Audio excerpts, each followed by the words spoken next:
Medical technology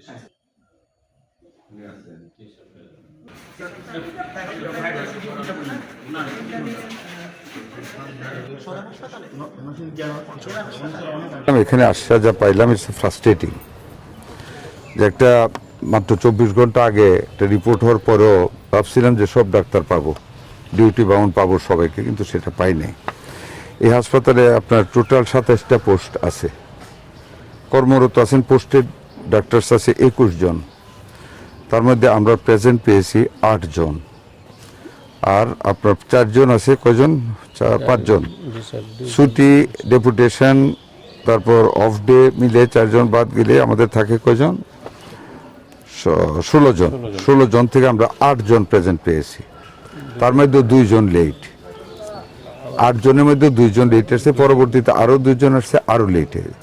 this is the scenery. ধরেন লেটেরটা যদি আমরা অ্যাকসেপ্ট করেও নেই যাচ্ছে আসছে, তারপরে আমাদের টোটাল প্রায় 7 জন মেডিকেল টেকনোলজি 7 জনের অ্যাবসেন্ট আছে। এই হলো সিনারিও।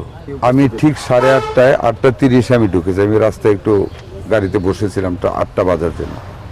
ঠিক 8:30টায় আমি এখানে ঢুকেছি, 8:30টায় এসে আমি আরএফওকে এখানে, আমি টিএইচএফকে আমি এখানে পেয়েছি, আরও কজন পেয়েছি, যা ইমার্জেন্সি ডাক্তার পেয়েছি, 2 জন লেট সহ আমরা পেয়েছি 8 জন উপস্থিত টোটাল পোস্টের মধ্যে। ব্যবস্থা তো এটা দেখেন, এটা একটা চাকরি, ডাক্তারদের জবটা তো সাংঘাতিক মানবিক একটা জব, ঠিক না? আমরা তো বিপদে পড়লে ওনাদের কাছে যাই, ওনাদের হাসি মুখটা দেখলে অনেকটা ভালো হয়ে যায়।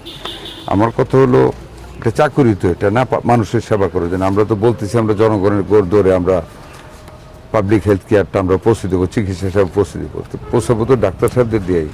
এই তো সিনারিও বললাম। এখন আমি যাই, আমি আমার উপর তো ক্ষমতা আছেন না, সবার সাথে আলাপ করে নিয়ম অনুযায়ী যা করা যায় তাই করব। আমরা রেবিসের একটা ওয়ার্ল্ড হেলথ অর্গানাইজেশনের একটা কন্ডিশনের কারণে টেন্ডার পথে দেরি হয়েছে, সেই মানে ওইটাকে আমরা বাদ দিয়ে আমরা ক্যাশ টাকা দিয়েছি রেবিসের টিকা কেনার জন্য। আমি টিএইচএফ সঙ্গে বলেছি আগামীকাল কিনতে ওনার, এটা প্রত্যেক উপজেলায় আমরা ইনস্ট্রাকশন দিয়ে দিছি, and cash has been allocated.